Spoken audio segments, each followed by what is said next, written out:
Antes de comenzar no olvides suscribirte, darle like y comentar.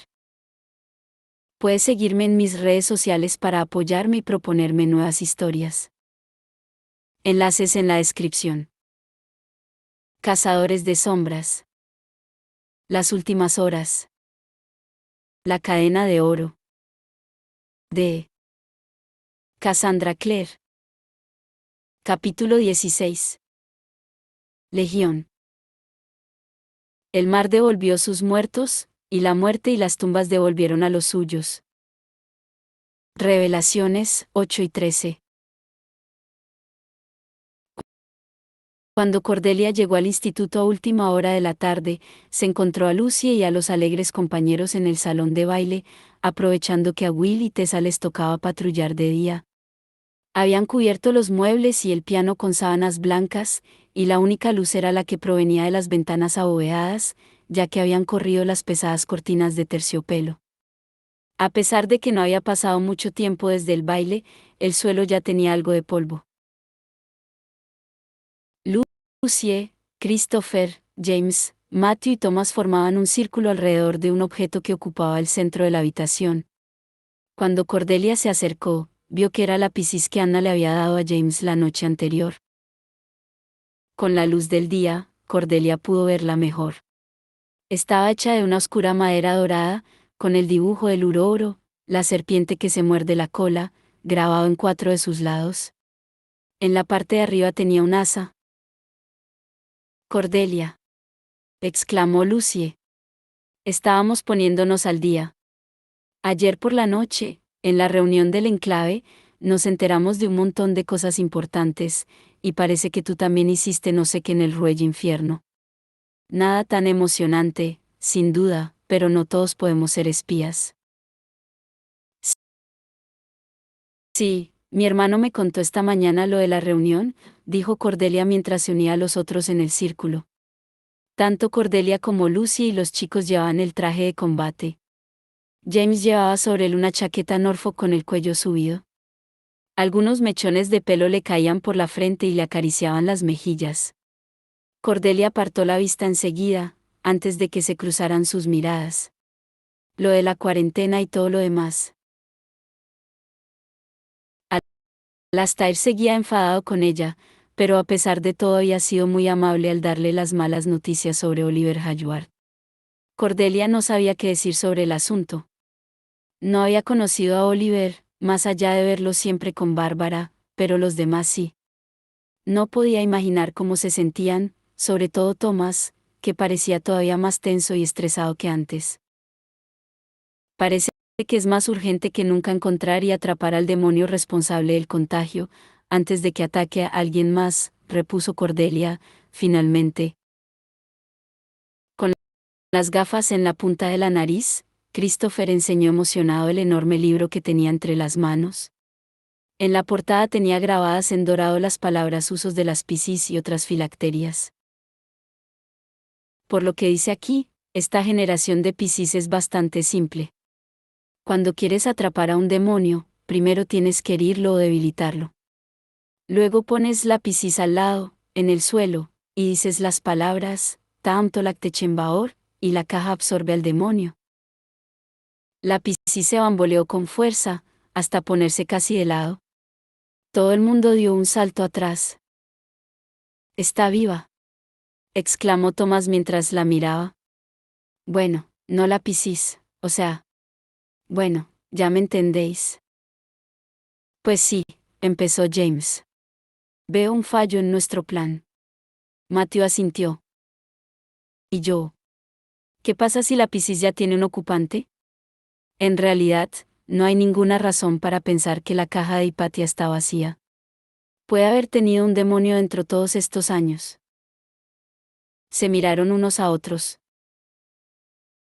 «¿Qué creéis que pasaría si intentáramos poner dentro otro demonio?», preguntó Cordelia al fin. «¿Cabrían los dos?». «Esa no es una buena idea», opinó Christopher, consultando el libro. «Puesto que no sabemos qué tipo de demonio es el que puede estar dentro, es imposible saber si habrá espacio suficiente. Las Piscis son más grandes por dentro que por fuera, pero aún así no son infinitas». Bueno, entonces tendremos que vaciarla, apuntó Lucy con pragmatismo. Podría haber cualquier cosa dentro. Podría ser un demonio mayor.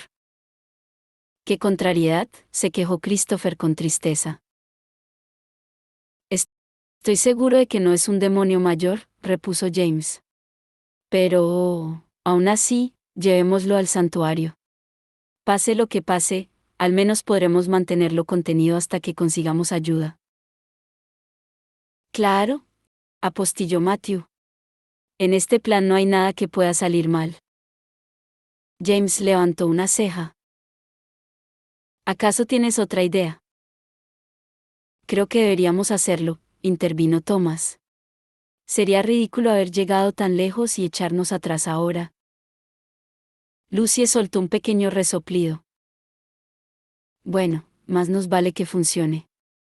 Sobre todo a ti, James, porque si papá y mamá se enteran de que has soltado un demonio en el santuario, igual lo alimentan contigo. James le echó una mirada de hermano mayor enfadado que hizo que Cordelia se riera. Siempre se había sentido un poco celosa de la intimidad entre Lucy y James, algo que siempre había querido tener con Alastair, pero que no tenía. Era bonito que, a veces, fueran completamente normales. Se trasladaron al santuario. James llevaba la Piscis con mucho cuidado, como si fuera un instrumento infernal que pudiera explotar en cualquier momento. Cordelia iba al lado de James y Lucy. Se preguntaba si ella y James hablarían alguna vez de lo que había pasado la noche anterior en la sala de los susurros o si, por el contrario, se volvería loca dándole vueltas una y otra vez al tema ella sola. No te preocupes, le dijo Lucy a su hermano. No va a pasar lo mismo que pasó con papá. ¿Qué quieres decir?, preguntó Cordelia. Cuando mi padre era pequeño, contó James, abrió una Piscis y fue muy trágico. Mi tía ya murió. Quizá no deberíamos, empezó a decir Cordelia horrorizada.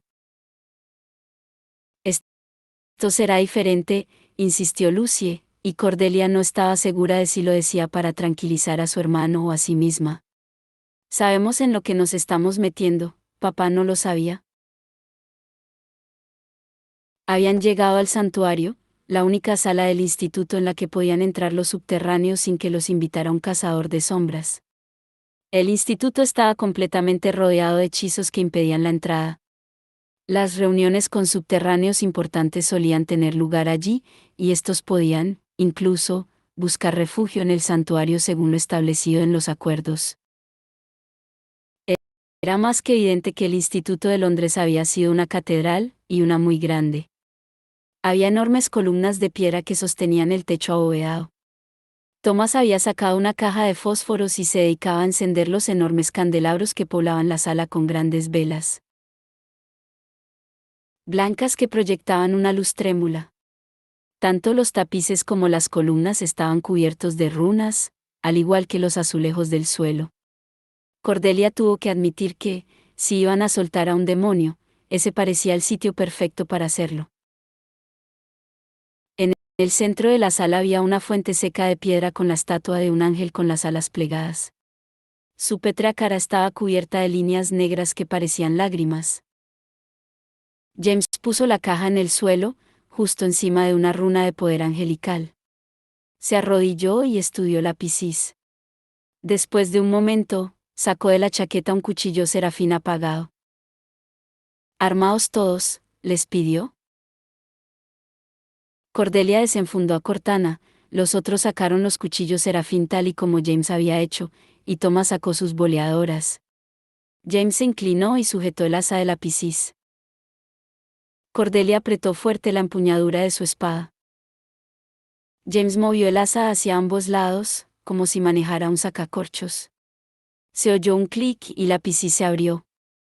Las velas chisporrotearon por todo el santuario. James se echó hacia atrás y levantó su cuchillo. Hubo un sonido parecido al silbido de un tren nocturno, y de la Piscis abierta salió un humo que desprendía un nauseabundo olor a quemado. Cordelia tosió mientras mantenía en alto a Cortana. Oyó a James gritar. Barachiel, y la luz de su cuchillo serafín cortó el humo, Acto seguido, los cuchillos de Matthew, Christopher y Lucy hicieron lo mismo. A través del humo empezaba a levantarse algo, una cosa parecida a una oruga enorme, de color verdoso, con un cuerpo segmentado y ondulante, coronado por una cabeza lisa partida por una boca sin labios. La boca se abrió y mostró 2 filas de dientes negruzcos. Luego, para sorpresa de los asistentes, habló. Por fin libre, siseó. Yo, Agaliarept, soy libre para recobrar el dominio de mi maestro, que le fue robado por un demonio de gran ingenio. Recuperaré su mundo perdido e inundaré este de sangre y muerte. La cabeza ciega se volvió hacia los cazadores de sombras. Vosotros que me habéis liberado, ¿cuáles son vuestras órdenes? Hablad. Estoy obligado a hacer cualquier cosa que me pidáis. ¿Cualquier cosa? Repitió Matthew curioso. Hubo un destello de luz mientras el cuchillo serafín de James volaba entre el humo y se clavaba en el centro del cuerpo del demonio. El licor negro salpicó en todas direcciones mientras el demonio chillaba con una voz alta y sonora. Las velas volvieron a chisporrotear y se apagaron cuando James extrajo el cuchillo del demonio. El joven estaba cubierto de fluido negro, tenía la mandíbula apretada y los ojos brillantes. El demonio lanzó un rugido y se evaporó, dejando tras de sí humo y un olor fétido. Lucy dio un paso hacia atrás mientras tosía con una mueca de asco. Pero habría hecho lo que le pidiéramos, protestó Matthew. No parecía de fiar, repuso James, mientras se limpiaba con la manga licor de la cara. Su cuchillo serafín se había apagado. Pues a mí me pareció de fiar, para ser un demonio, dijo Christopher. Ya sabes. ¿Qué está pasando aquí? Preguntó una fuerte voz. Todos se volvieron instintivamente, Cordelia alzó a Cortana. Manoteó para despejar el humo que tenía ante sí y trató de ver lo que pasaba. Alguien había entrado por la puerta que daba a la calle. Un hombre alto, muy alto, de pelo negro. Tenía la piel marrón, un tono más oscuro que la de Cordelia, y los ojos de un verde dorado con la pupila alargada como la de un gato. Iba vestido como para una boda veraniega, con chaqué gris y pantalones a juego, guantes de gamuza también grises y botas. Completaba el conjunto un magnífico chaleco de brocado gris y magenta, un bastón, y unas brillantes polainas. ¿Magnus Bane? Preguntó Matthew, con una mezcla de sorpresa y horror. Magnus Bane caminó hacia el interior del santuario mientras meneaba la cabeza al ver la escena que tenía ante él. Quiero saber qué estáis haciendo, pero debo confesar que tengo miedo de averiguarlo, dijo. Estáis invocando demonios, deduzco. Es un poco complicado, contestó James.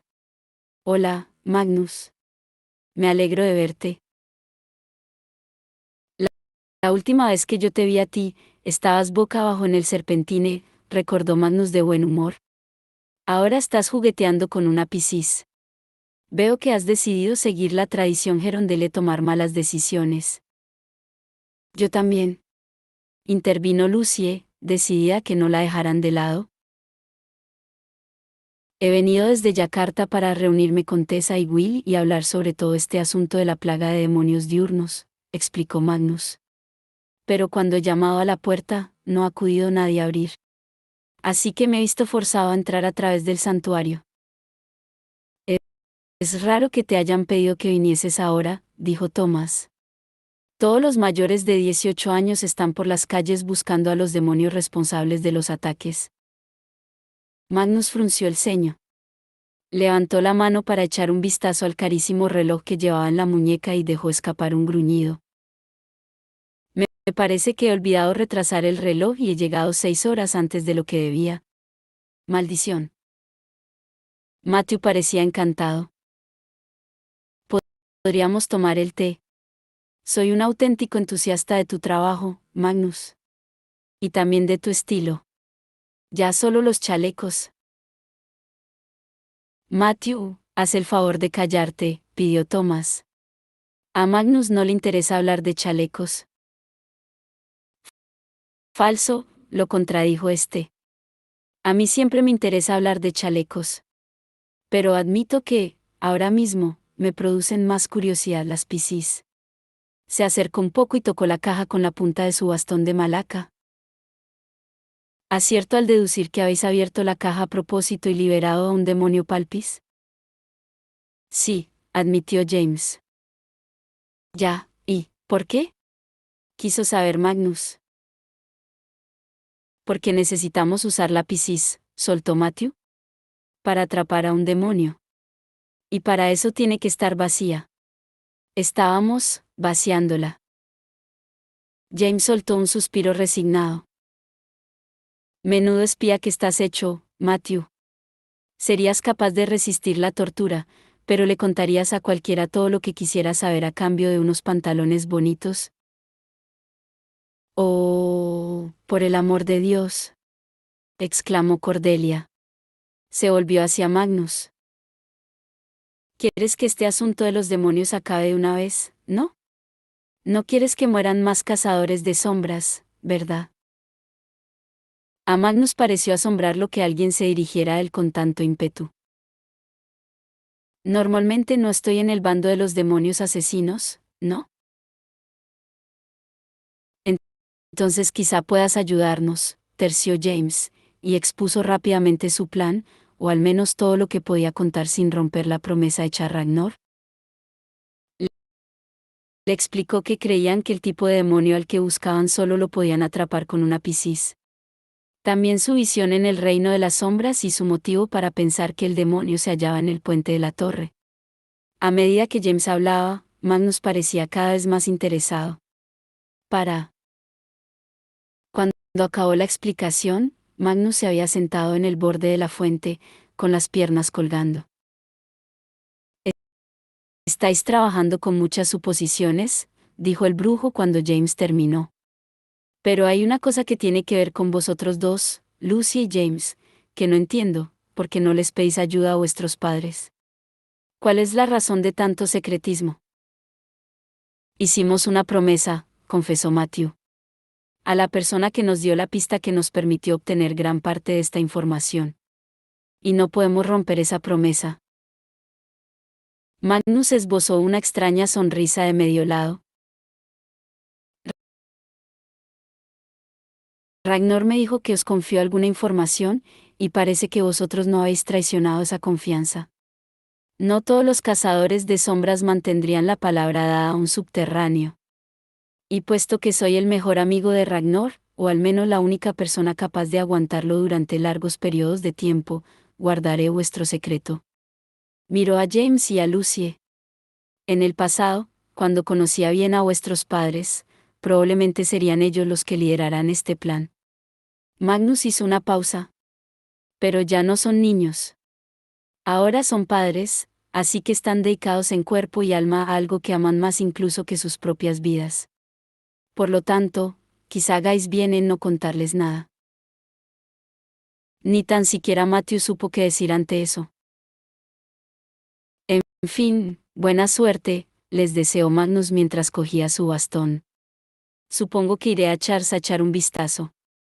En este mundo no hay mejor distracción que perderse entre libros durante un rato. Cordelia dio un paso al frente y levantó las manos como para evitar que Magnus se fuera. Magnus, dijo. Sé que pido mucho, especialmente cuando acabas de prometer que guardarás nuestro secreto. ¿Pero nos ayudarías? Magnus tamborileó con los dedos en la empuñadura de su bastón. Eres una Carstairs, ¿verdad? Cordelia Carstairs. Sí. Soy la prima de Jem, respondió Cordelia. Mira, sabemos que este plan es peligroso, pero podría salvar muchas vidas. No tienes que ayudarnos directamente, ni participar en la lucha. Entiendo que sientes lealtad hacia nuestros padres, pero podría sernos de mucha ayuda si hicieras un hechizo que mantuviera a los mundanos alejados del puente de la torre cuando nosotros nos aventuremos en él. También los protegería a ellos. Magnus dudó. El santuario estaba en absoluto silencio. A Cordelia le pareció que podía oír el sonido de su propia sangre zumbándole en las sienes. Mientras Magnus consideraba su petición. Al fin, el brujo se encogió de hombros bajo su traje de seda gris. Muy bien, dijo. A pesar de que ese cabrón verde de Ragnar ha desertado a Capri, no creo que quisiera que os pusierais en peligro por mantener la promesa que le hicisteis. Estaré pendiente de vosotros, pero recordad, si veo algo que creo que Will y Tessa deberían saber, se lo contaré sin dudarlo. A la caída del sol, y tras coger lo que necesitaban de la sala de armas, James cogió más de una docena de los cuchillos que Christopher había diseñado específicamente para lanzamientos. El grupo se puso en camino hacia Ludgate Hill y Cannon Street. James se encontró a sí mismo lanzando miradas a hurtadillas a Cordelia cuando estaba seguro de que nadie lo veía. Ella iba inmersa en su conversación con Lucy y ambas caminaban ajenas al resto. Cordelia llevaba el pelo rojo oscuro recogido en un moño que dejaba a la vista la piel marrón del cuello. James intentaba no pensar en que conocía la sensación de colocar los dedos en esa nuca mientras la besaba en la boca. Estaba seguro de que, si pensaba en ello, se volvería loco y ya no le sería útil a nadie. Lo que había pasado con Cordelia en la sala de los susurros no era como nada que le hubiera pasado en toda su vida. No era comparable a ninguna otra experiencia, y mucho menos a nada de lo que había vivido con Grace. Pero, ¿eso qué significaba? ¿Acaso no había amado a Grace? ¿Y el amor no era lo mismo que el deseo? ¿No era uno el que hacía nacer al otro? Y no creía amar a Cordelia. No era posible que hubiera estado enamorado de Grace hacía solo unos días y hubiese transferido sus afectos a otra persona con tanta rapidez. Deseaba hablar con Cordelia, lo deseaba desesperadamente, pero ¿qué diablos iba a decirle? No podía salirle con que la amaba, pero tampoco podía decirle que se arrepentía de lo que había pasado la noche anterior. Si tuviera que elegir entre una larga vida de paz y felicidad y otros 5 minutos como los que había pasado con Cordelia en la sala de los susurros, no se atrevía a pensar en cuál sería su decisión. ¿Estás bien? Para sorpresa de James, Magnus se les había unido cuando pasaban por delante de la iglesia de St. Margaret Patens. He de admitir, añadió Magnus, que esperaba poder hablar contigo esta noche, así que quizá el destino haya planeado este encuentro. ¿Y de qué quieres hablar conmigo? James metió las manos en los bolsillos de la chaqueta de su traje de combate. Se le ajustaba al cuerpo para facilitar los movimientos en la pelea. Si te preocupa que hayas seguido con la costumbre de disparar a las farolas, te sentirás aliviado al saber que, según la clave, ahora me dedico al vandalismo de invernaderos. Magnus se limitó a enarcar una ceja. Antes de irse a Idris, dijo, Henry me mandó un vial con tierra para analizar.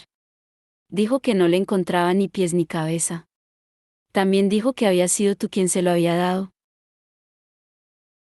James casi había olvidado que Magnus y Henry eran buenos amigos y famosos por haber inventado juntos el tipo de magia que proporcionaba energía a los portales.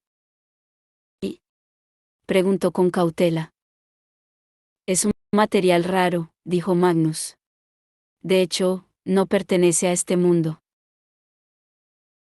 Habían llegado al final de Great Tower Street y se acercaban a la Torre de Londres. En la Torre Blanca, las banderas que ondeaban en las torretas se recortaban contra los últimos rayos de la puesta de sol.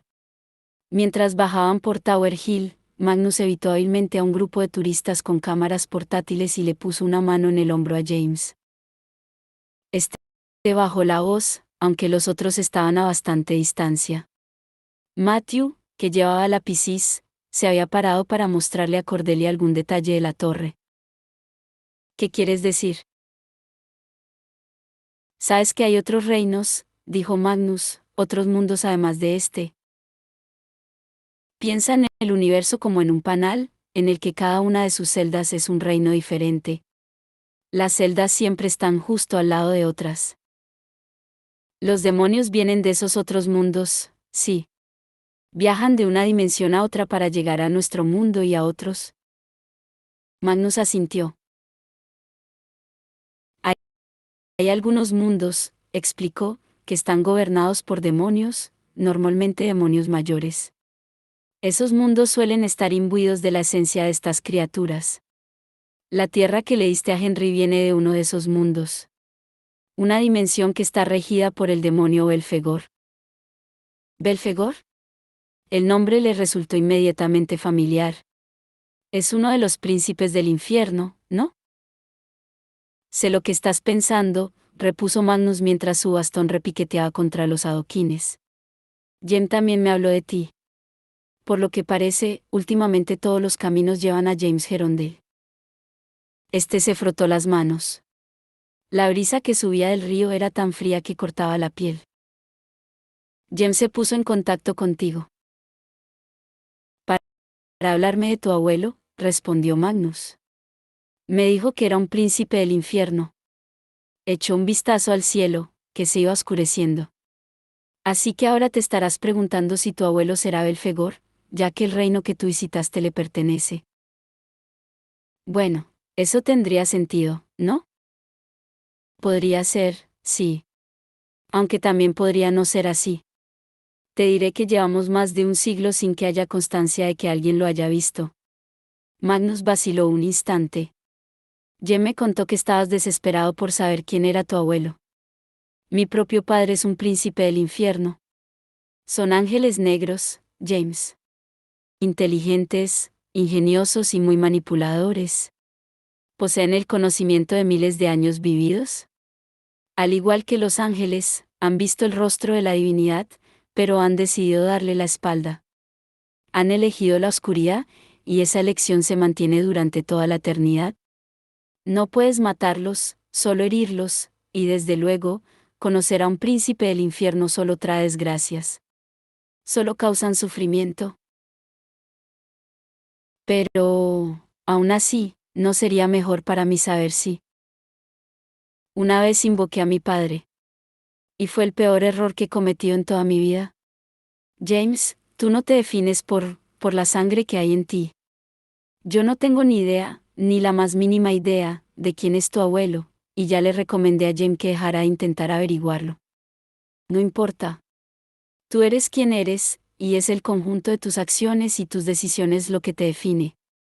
No una cucharadita de sangre de demonio. Entonces, ¿tú no crees que sea Belfegor? Insistió James. ¿Y qué me dices de Samael? Magnus resopló. Dios santo, sí que eres testarudo.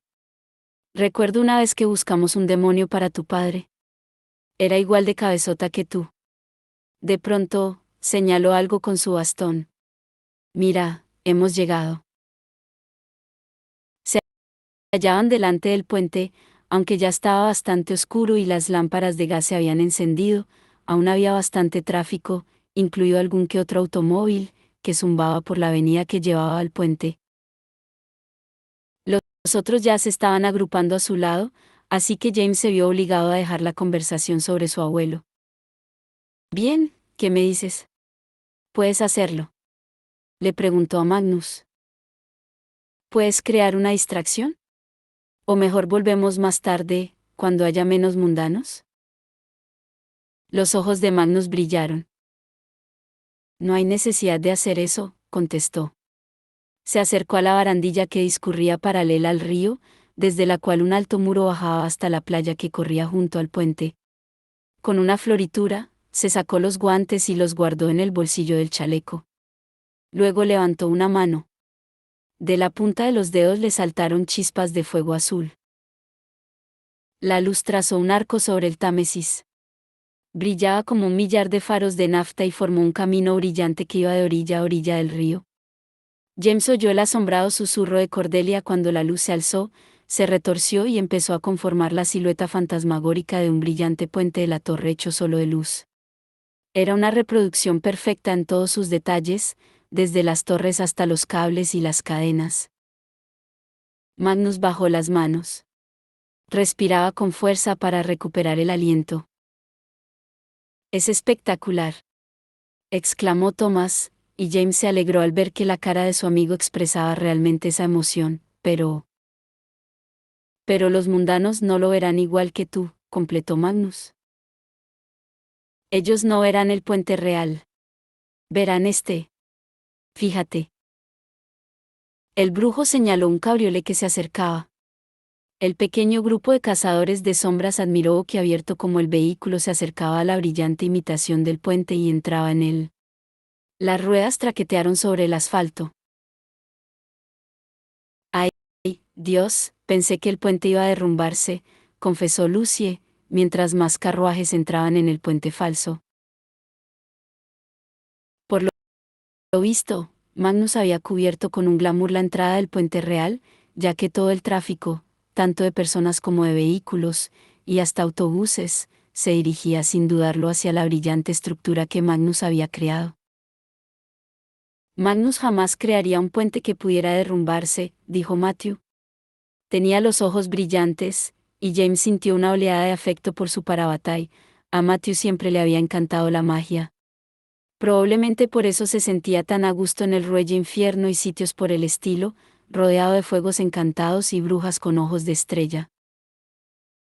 Gracias, respondió Magnus, seco. Si queréis capturar a ese demonio, mejor que os vayáis poniendo en marcha. No puedo mantener el engaño eternamente. James inclinó la cabeza hacia el brujo. Gracias. Magnus se limitó a sentir. Buena suerte. Que no os maten. James ya se había vuelto y atravesaba el arco que llevaba a los escalones del puente, los otros lo seguían de cerca. Todos ellos llevaban cuchillos serafín, excepto Cordelia, como siempre, Cortana brillaba en su mano. James pensó que parecía ver una especie de sombra pendiendo del puente, una oscuridad que había atribuido al glamour que Magnus había creado. Pero a medida que se acercaban al último de los escalones, con los cuchillos serafín en la mano, el mundo empezó a oscurecerse ante los ojos de James. Las lámparas de gas parpadearon con violencia y finalmente se apagaron. Las torres de piedra se quebraron y se ennegrecieron, y líneas quebradas se extendieron por el pavimento bajo sus pies. El viento arreció con fuerza, y las pesadas cadenas que sostenían la estructura parecieron balancearse. En un cielo gris, las nubes se arremolinaron y se oscurecieron aún más. Había un fuerte olor ácido en el aire, como si se avecinara una tormenta. Matthew seguía a su lado, y cuando James se volvió para mirar a su parabatay, vio que el pelo se le había vuelto blanco, como el de un anciano. El color se desvanecía de todo lo que lo rodeaba, dejando el mundo con aspecto de fotografía. James tomó aire. ¿Estás bien? Pareces. Estoy viendo el mundo de las sombras. Su propia voz le sonaba hueca, distante, como con eco. ¿Me rodea, Matt? El puente se está quebrando. Matthew le agarró el brazo con fuerza. James notó los dedos de su amigo como la única cosa cálida en un mundo hecho de hielo y cenizas. Al puente no le pasa nada. ¿Todo está bien, Jamie? James no estaba seguro de que aquello fuera cierto. El puente parecía retorcido y quebrado. De las grietas del granito salía una luz rojiza. La luz de color sangre de su visión. Los demás se dispersaron para examinar el puente. Las nubes corrían de un lado a otro sobre el puente como mensajeros ansiosos. James echó la cabeza hacia atrás. Vio que cada vez había más nubes sobre él. Eran espesas y de un tono rojizo, casi húmedo, igual que si estuvieran cargadas de sangre. James entrecerró los ojos. Había creído que lo que veía entre las nubes eran estrellas, unas pocas estrellas que brillaban ligeramente sobre ambas pasarelas del puente. Pero se dio cuenta de que no lo eran, e instintivamente sacó uno de los cuchillos arrojadizos de la funda que llevaba en la cintura. Las estrellas no tienen pupilas, ni iris de color escarlata. Y, desde luego, no cerraban los párpados. James llevó el brazo hacia atrás y lanzó el cuchillo. Surgió del aire gritando, como un halcón descendiendo en picado, un demonio del tamaño de un autobús, con el amarillento pelaje manchado de sangre seca. Iba directo a por James, una mancha de dientes negros y garras rojas, con un punto dorado justo donde la empuñadura del cuchillo de James le sobresalía del hombro. James permaneció erguido en medio del puente, estiró el brazo y lanzó un segundo cuchillo. El demonio lo esquivó y aterrizó en el pavimento con las garras extendidas. Empezó a moverse hacia los Nefilim. Cordelia alzó a Cortana, y su hoja dorada atravesó el aire. A su alrededor, pudo oír las voces que invocaban a los cuchillos serafín para que se encendieran. ¿Elelet? ¿Amiel? Yopiel. El demonio mostró los dientes cuando la luz seráfica iluminó el puente. Cordelia pudo verlo claramente, el cuerpo de un león sarnoso con las patas muy largas, cada una rematada en una enorme pezuña con garras. Tenía la cabeza de serpiente, llena de escamas, con los ojos de un rojo brillante y una fila triple de fauces cerradas. La cola de escorpión restallaba en todas direcciones mientras avanzaba hacia James y lanzaba un grave rugido. Por el ángel, pensó Cordelia. Teníamos razón. Sí que es un mandicor. James alzó un cuchillo serafín mientras el demonio avanzaba hacia él. ¿Ragel? El cuchillo se cubrió de llamas mientras el demonio embestía con la boca abierta. James saltó hacia un lado para esquivar el ataque de las garras. Matthew cogió la picis y corrió a flanquear a James, con su cuchillo serafín reluciendo. La punta rebanó parte del hombro del demonio mientras éste se echaba hacia atrás, haciéndolo aullar. Se alzó sobre dos patas, y Cordelia oyó a Lucy chillar mientras el demonio parecía temblar. Un bulto grotesco se formó bajo la piel del costado y luego se hinchó y se hinchó hasta que estalló en una cosa pegajosa y negra. Cordelia intentó no gritar al ver a aquella cosa separarse del mandicor y caer al suelo. En cuanto se puso en pie, Cordelia se dio cuenta de que era una de las criaturas que los habían atacado en Regent's Park. Un demonio Cora. Se lanzó hacia Matthew, que maldijo y le propinó un tajo con su cuchillo serafín. Cordelia se lanzó hacia adelante y se encontró con otro de los demonios Cora. El demonio había arrojado varios demonios más, dos saltaban hacia Christopher y Thomas, estirándose en el aire como arañas negras. Lucy corrió para unirse a ellos y empaló a uno de los demonios Cora desde atrás, el bicho se esfumó, esparciendo cenizas e icor, mientras Christopher y Thomas despachaban al otro. Cordelia dio un tajo frontal con Cortana y rebanó al demonio que tenía delante con tal fuerza que la espada lo atravesó y se clavó en la barandilla de granito del puente. Cordelia la liberó mientras el demonio se esfumaba con un rugido. La hoja de Cortana estaba manchada de negro, pero seguía intacta. Supongo que es cierto que puede cortarlo todo, pensó asombrada, antes de volver a la batalla. Avanzó mientras James arrojaba un cuchillo y clavaba a uno de los demonios de las sombras a los cables del puente como si fuera una grotesca mariposa. Este se debatió y siseó mientras Matthew y James saltaban sobre la barandilla del puente, con los cuchillos serafín brillando en la mano mientras iban matando sombras. Pero Cordelia sabía que daba igual cuántas de estas criaturas de las sombras fueran capaces de matar. El mandicor podía crear un número infinito de coras, él era la fuente, así que tenían que destruir esa fuente. Christopher oyó gritar a Thomas. Cordelia se volvió y vio que un grupo de coras empezaban a rodear a Christopher.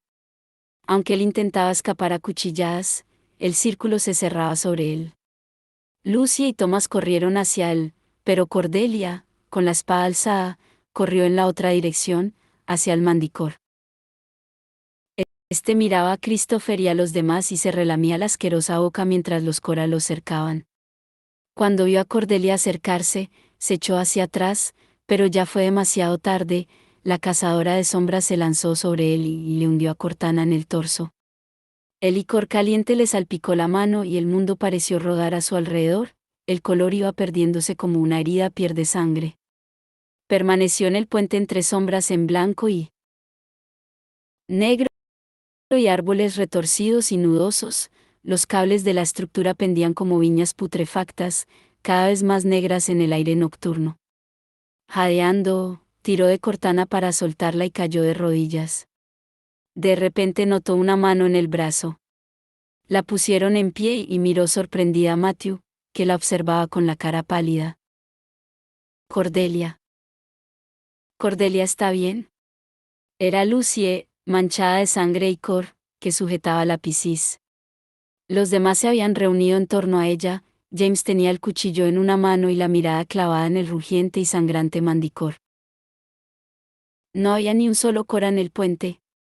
Cordelia había acaparado la atención del Mandicor lo suficiente como para que sus amigos tuvieran tiempo de acabar con todas las criaturas de las sombras, pero el Mandicor seguía rugiendo, y otro bulto empezaba a crecerle en la espalda. «Ahora», gritó Lucie. «Tenemos que meterlo en la Piscis».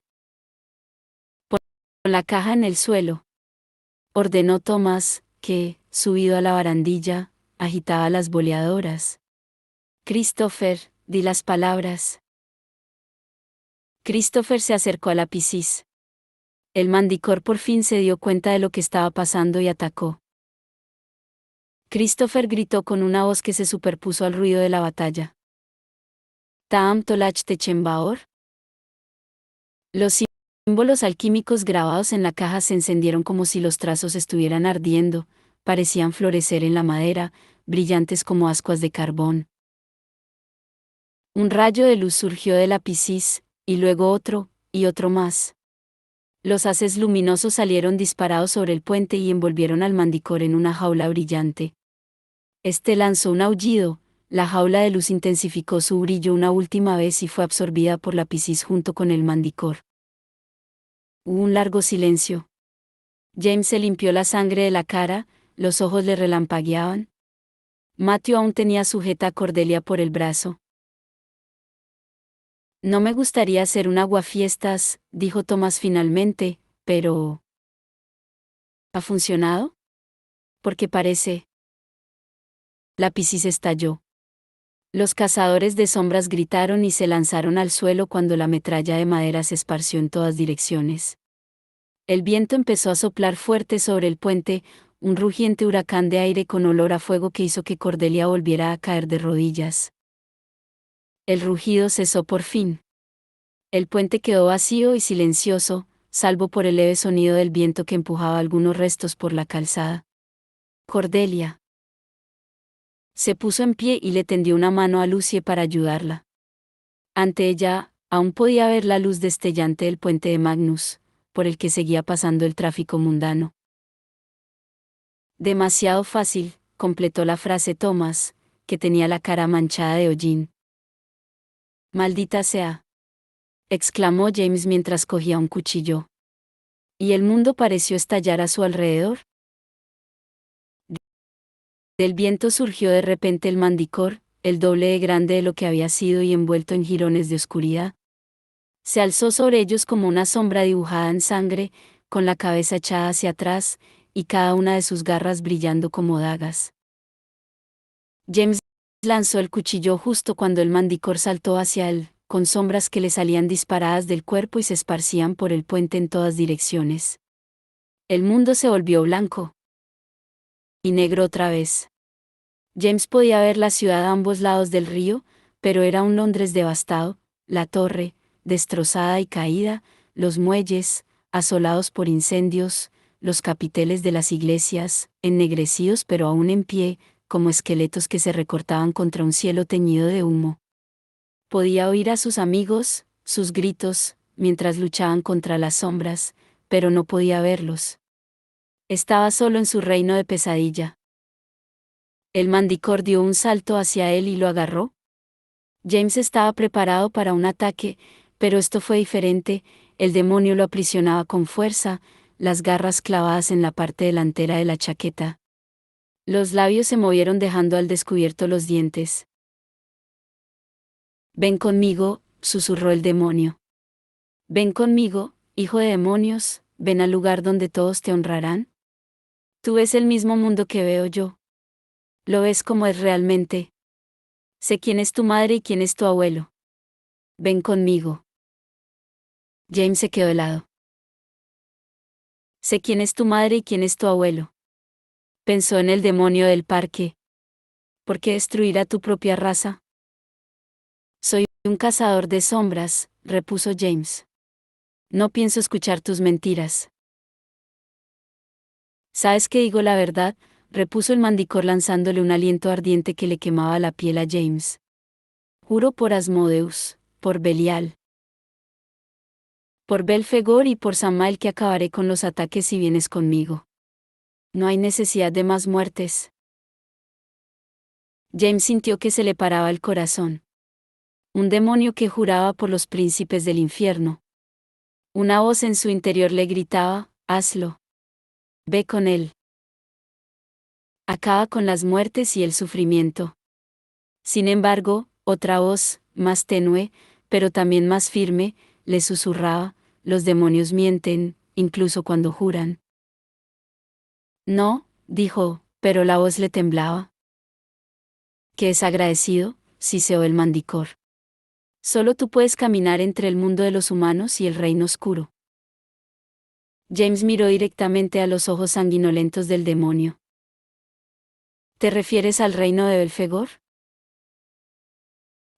El Mandicor produjo un ruido horrible, y James tardó un momento en darse cuenta de que la criatura estaba riéndose. ¿Qué propio de los humanos?, dijo, saber tanto y, sin embargo, saber tan poco. James abrió la boca para contestar, pero justo en ese momento una luz dorada atravesó el aire. Suéltalo, gritó Cordelia mientras Cortana hendía la oscuridad. James se soltó de un tirón, rodó por el suelo para alejarse del demonio y... Veloz, volvió a ponerse en pie mientras Cordelia se lanzaba contra el Mandicor. El dorado de su espada era el único color en un mundo en blanco y negro. El dorado y el rojo flamígero de su pelo. Cortana danzaba frenética y su hoja rasgó el pecho del demonio, abriendo una larga herida negra. La criatura rugió y se lanzó por Cordelia, le dio un golpe con su pezuña que la hizo salir volando. Cortana se le escapó de la mano y se deslizó por el puente mientras Cordelia rebasaba la barandilla del puente con un grito. James oyó a Lucy gritar, Daisy, y el sonido distante de alguien cayendo al agua. El mundo pareció quedarse sin sonido mientras él se agachaba para recoger del suelo a Cortana. Se lanzó contra el Mandicor con la furia haciéndole hervir la sangre. El demonio se había posado sobre las cuatro patas. La herida que Cordelia le había infligido sangraba profusamente y el licor se extendía alrededor como una sombra. Aquí no puedes acabar conmigo, masculló mientras James se acercaba. Mis raíces se hunden en otro reino. Cuando me alimento allí, me vuelvo más fuerte. Soy una legión, y somos intocables. Y con un siseo final, se esfumó. El mundo volvió a tener color. James se dio la vuelta con Cortana en la mano, y de nuevo vio el puente como siempre había sido, de un dorado y blanco apagado bajo la luz de la luna. Sobre la estructura, sus amigos corrían hacia él. No vio a Lucy y la recordó gritando el nombre de Cordelia. Recordó el sonido del agua. Cordelia. Cordelia. ¿Dónde está?, preguntó Matthew, casi sin aliento, cuando llegó al lado de James. ¿Dónde está Cordelia? En el río, contestó James. Y echó a correr. Lucy miraba frenéticamente la corriente. Podía ver los escalones que bajaban hacia la orilla desde lo que parecía un pasaje que atravesaba un edificio cercano al puente. Bajó a toda velocidad hasta el nivel de tierra y se encontró en una estrecha callejuela, débilmente iluminada y flanqueada por altos edificios de almacenes ennegrecidos por el hollín y la mugre. Allí estaba el pasaje, un agujero oscuro en el edificio más cercano. Corrió hacia él y divisó unos escalones de piedra que bajaban hasta un débil resplandor, el río. Se apresuró y allí vio una vieja rampa empedrada que se metía en el agua y una barcaza vacía anclada al lado. El río fluía, negro y silencioso, bajo el cielo nublado, una neblina se alzaba del agua. No había ni rastro de Cordelia. Lucy sintió como el pánico la atenazaba mientras miraba las aguas negras. No estaba segura de si Cordelia sabía nadar, y aunque supiera, el nadador más avesado podría ahogarse en las corrientes del Támesis. Además, ¿y si se había golpeado la cabeza, o se había desmayado a causa de la larga caída hasta el río? Un sollozo se le atragantó en la garganta. Dejó caer su cuchillo serafín, que chisporroteó iluminando los guijarros cenagosos de la orilla, y empezó a desabotonarse la chaqueta del traje. El agua no parecía muy profunda. No era una gran nadadora, pero podía intentarlo. En la distancia, vio, envuelta en la niebla, la silueta de una barca que se dirigía lentamente al centro del río. ¡Socorro!, gritó. ¡Ayuda!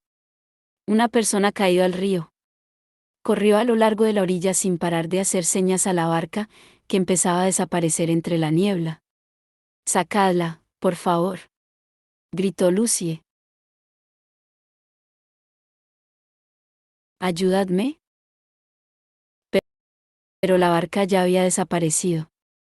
Lucie vio siluetas en el puente, encima de donde ella estaba, iluminadas por la extraña luz de los cuchillos serafín. Los chicos seguían luchando. No le daría tiempo de avisar a Magnus. Y él tampoco podía dejar lo que estaba haciendo, tenía que permanecer completamente concentrado para mantener la ilusión del puente falso. Tendría que ser ella la que se metiese en el río, aunque corriera el riesgo de ahogarse. Dio un paso adelante y la bota se le hundió en el agua negra, aún poco profunda. Tembló cuando el líquido helado se coló a través del cuero. Dio un paso más y se quedó parada. El río se agitaba a unos 3 metros del puente. El agua había empezado a removerse, y una espuma entre gris y amarillenta se deslizaba por la superficie oscura. Un olor amargo le llegó desde el agua, pescado podrido, mezclado con sangre y barro tan antiguos como el lecho del río. Lucie resbaló con un guijarro suelto. Cayó de rodillas mientras las aguas del Támesis empezaban a alzarse y partirse como las del Mar Rojo. Un brillo blanco rompió la superficie negra del agua. Desconcertada, lo observó durante un instante hasta que se dio cuenta de lo que estaba viendo, la luz de la luna reflejada en un hueso lavado por el río. Unas figuras pálidas como la ceniza empezaron a salir del agua. Una mujer con el pelo largo y abundante y la cara hinchada y negra. Otra con un vestido de falda amplia, la garganta cortada y los ojos negros y vacíos. Un hombre enorme, con traje de preso y la marca de una soga, todavía oscura, en el cuello. El hombre llevaba en brazos a Cordelia. A ambos lados de él se alzaron más fantasmas, una auténtica armada de ahogados y muertos. En medio de todos, el fantasma vestido de preso sostenía a Cordelia, inerte, el brillante pelo empapado y cayéndole desde los hombros. El traje de combate estaba oscurecido por el agua del río, y chorreaba mientras los fantasmas la acercaban a la orilla y la posaban en el suelo. «Gracias», susurró Lucie. El fantasma del preso se irguió. Durante un largo momento, los espectros miraron a Lucie, en silencio, con aquellos ojos que eran huecos vacíos de oscuridad. Luego se desvanecieron. ¿Cordelia? Lucie intentó levantarse, ir hacia su amiga, pero las rodillas se le doblaban bajo su propio peso. Se dio cuenta de que en el puente la lucha se había detenido. Sabía que James y los demás bajarían enseguida hacia donde ella se encontraba, pero cada segundo parecía un año. La energía parecía haberla abandonado por completo. Hasta respirar era una dura tarea. «Cordelia», susurró de nuevo, y esta vez su amiga reaccionó con un leve movimiento. Con un alivio tan abrumador que casi se mareó, Lucie vio que su amiga pestañeaba. Cordelia se volvió de costado y empezó a toser. Su cuerpo se sacudió cuando comenzó a vomitar el agua del río. Lucie se dejó caer de espaldas, feliz. Los chicos bajaban ya los escalones que conducían al río y se aproximaban a ella y a Cordelia gritando sus nombres. Un poco más atrás se acercaba Magnus, que intentaba darse prisa pero parecía exhausto. Cuando estuvo cerca, ralentizó su paso y echó una extraña mirada escrutadora a Lucie. Pero quizás solo fuera la imaginación de la chica. Al menos había unos brazos que la rodeaban, pensó, que la cogían y la envolvían. Solo entonces notó algo raro. Levantó la vista y vio una cara sobre la de ella, blanca como la sal, con los ojos de color verde jade. Tras la oscura cabeza, el cielo parecía girar. Alrededor del cuello un medallón dorado brillaba como una estrella. Mientras ella lo observaba, él lo tocó con 2 dedos y apretó los labios.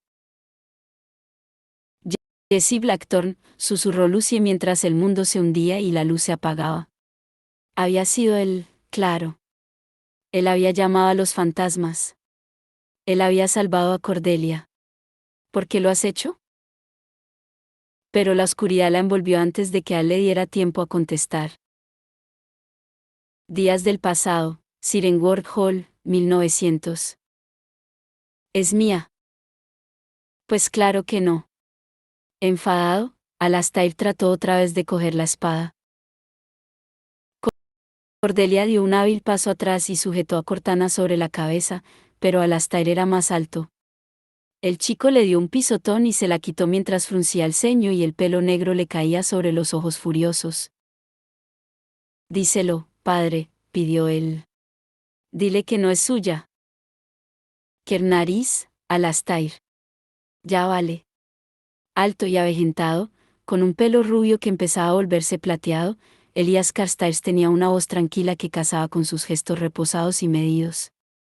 Ese día se encontraba bien, y Cordelia se alegraba por ello.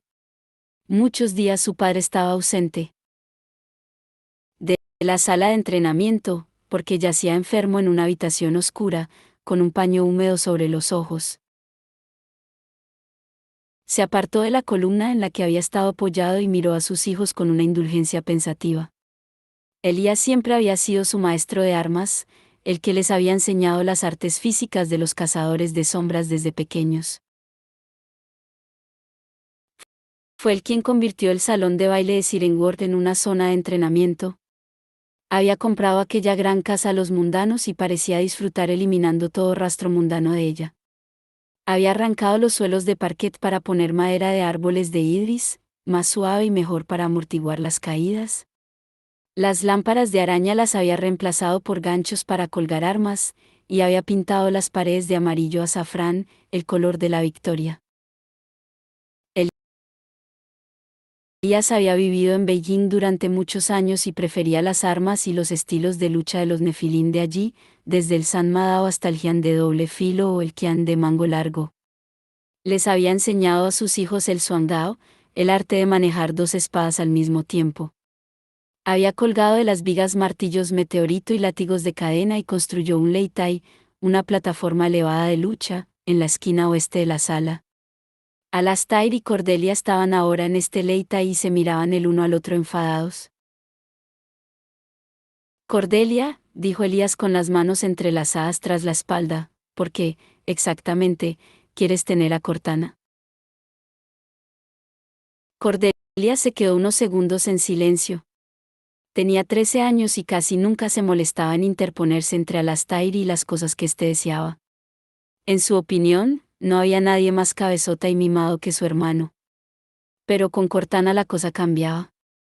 Desde que era pequeña había soñado con manejar aquella espada, el peso de la empuñadura dorada, el arco de la hoja cuando se movía en el aire.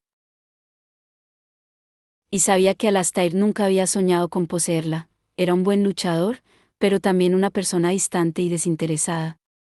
Prefería la política y las estrategias de los cazadores de sombras a la propia caza de demonios. Cortana fue hecha por Bailan del Herrero, dijo la niña, que fabricó espadas para todos los grandes héroes. Excalibur, para el rey Arturo. Durendal, para Roland y Héctor. Sigurd, que venció al dragón Fafnir, llevaba una espada llamada Balmung, que también era obra de Bailan. Cordelia, todos sabemos eso, intervino Alastair molesto, no necesitamos una lección de historia. Cordelia le lanzó una mirada asesina. ¿Así que quieres ser una heroína? Preguntó Elías con un destello de interés. Cordelia consideró estas palabras. Cortana tiene un filo cortante y otro romo, dijo, y, por ello, a veces la llaman espada de compasión. Quiero ser una heroína compasiva. Elías asintió y miró a su hijo. ¿Y tú? Alastair se puso rojo. Es una espada Carstairs, dijo lacónico. Soy Alastair Carstairs y siempre lo seré. Cuando Cordelia se case y tenga un montón de mocosos, uno de ellos acabará poseyendo a Cortana, y no será un Carstairs. Cordelia dejó escapar un bufido de indignación, pero Elías levantó una mano pidiendo silencio. Tienes razón, dijo. Cordelia, deja que tu hermano se quede con la espada. Alastair sonrió con suficiencia, giró la espada un par de veces y se dirigió al borde del Leitai. Cordelia se quedó donde estaba y empezó a notar cómo la rabia y la indignación le subían por la espalda. Pensó en todas las veces que había ido a la sala de entrenamiento para admirar a Cortana en su urna de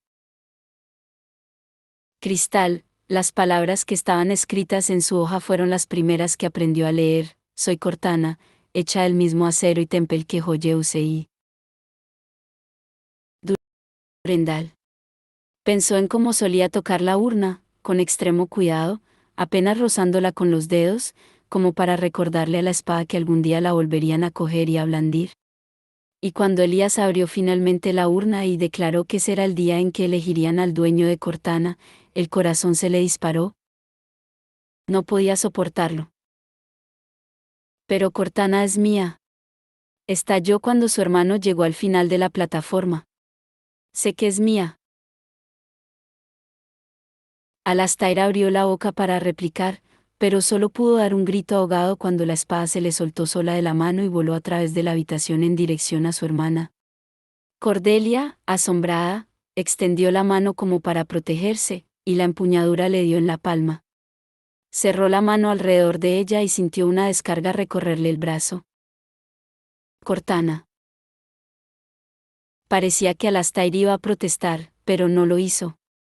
Era demasiado inteligente y recatado como para ser un quejica. En vez de eso se dirigió a Elías. Padre, dijo, ¿es algún tipo de truco?